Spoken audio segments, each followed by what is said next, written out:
हाय सर्वांना, मी आता आहे किचन मध्ये आणि काम काय चालू आहे ते दाखवते। मी आळूच्या वड्या बनवते।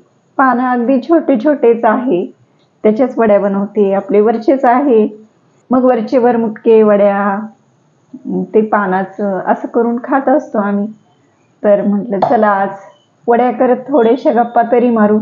इकडे तव्यावर पिठलं केलंय थोडंसं, काळ्या मसाल्याची वांग्याची भाजी आहे आणि पांढरा भात घातलाय, चपाती आणि आळूची वडी, असं आजचं आमचं जेवण आहे। तर माझ्या इथे आळूच्या 4 वड्या झाल्यात आणि वड्या करताना मी कशा करते काय ते काय दाखवणार नाही, कारण तीनदा काय तेच तेच दाखवायचं। याच्यामध्ये मी बेसन पीठ मिक्स केले। माझं असं खाली चालू आहे काम। तुम्हाला बाई दिसते का आपली? हां, दिसते। ती खालीच स्वयंपाक करत असते। खाली स्वयंपाक म्हणजे ती काही नाही करत, ती फक्त पोळ्या बनवते। खाली बसल्या बसल्या पोळ्या बनवते। आम्हाला 4-5 पोळ्या लागतात, तर ती तेवढं बनवते आणि ती पिठलं खूप चांगलं बनवते। मला काही पिठलं छान येत नाही, तर तिने तव्यावर मस्तपैकी पिठलं बनवलंय। कसं आहे, माझे व्हिडिओ ह्या रात्रीच्याच असतात, दिवसा नसतात। आणि जेव्हा दिवस असतो तेव्हा थोडेसे बाकीचे कामं असतात ना, म्हणून मग दिवसा काही व्हिडिओ काढत नाही।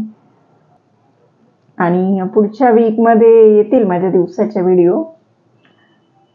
मी आता 25 डिसेंबर येतोय, मला क्रिएटिव्हिटी करायची आवड आहे, तर मी मस्तपैकी फुलं बनवणार आहे आणि एक ख्रिसमस ट्री बनवणार आहे छान। मी आता ह्या वड्या अशा खाली बनवून घेते आणि मग तव्यावर वाफेवर शिजवते, छान होतात। शक्यतो कमी तेलाचंच खाते मी, वजन वाढू नये म्हणून। आणि माझी तब्येत पण एकदम व्यवस्थित असते। ह्या वर्षी आमच्याकडे थंडी पडली नाही आणि पाऊसही पडला नाही, म्हणजे वातावरण एकदमच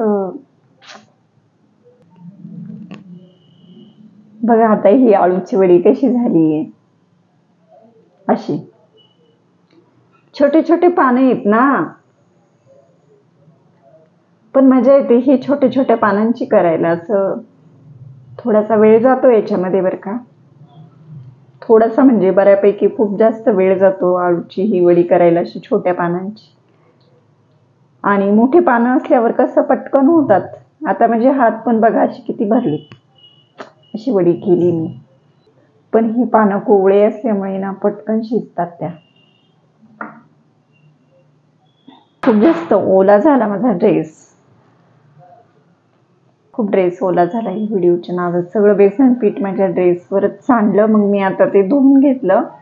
आता ड्रेस चेंज करते, पुढच्या व्हिडिओत भेटू।